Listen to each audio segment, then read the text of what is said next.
15 million. Ang Ay kulang 3/4 yung lupa, ay bundok.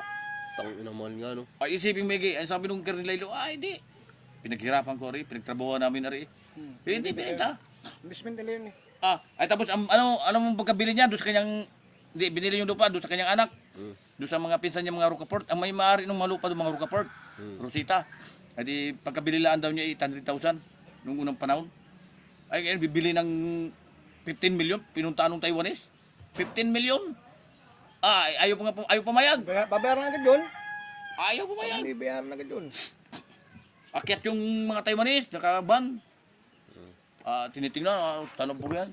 Sabi nung kasama nung Tagalog, sabi, boss, ano? Ay, maganda rin. Bakal. Oo, yung tingin ang mga overview yung ganyan. Palipas oras nila pag nag-bakasyon. Baka may target yung gagawing resort. Resort yun. Resort din yun. Laging resort yun. Alam mo yung Nakamalata- isang pitak dong swimming pool, Resort yun eh. dong doktora na yun, Rocaport. Isipin mo maigi yun eh. Pag may pupunta at mga taga-Manila, mga bisita.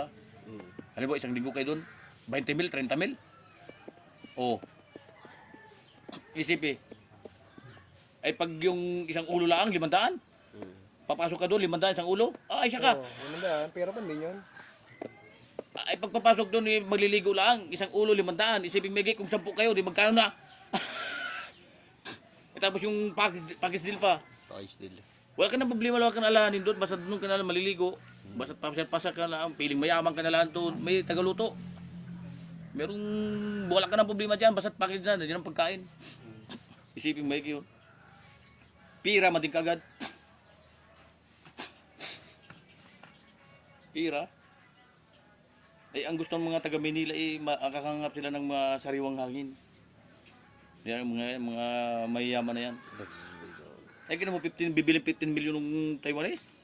Oo. Yung ginagawa naming lupa? Pero yun eh. Isipin mo eh. Ay, pagkabili lang daw niya nung unang panahon sa ninuno nila Ano?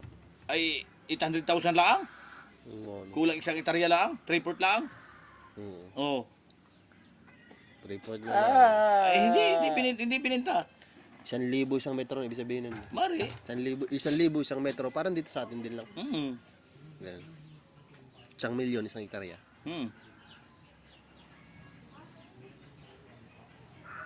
10,000 square meter eh. Tama nga naman. Magaling, tama dati yung kwento mo. Tama rin. Nasa legal ngayon.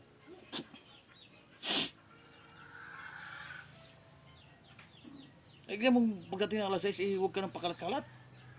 Isipin ba yun? Yun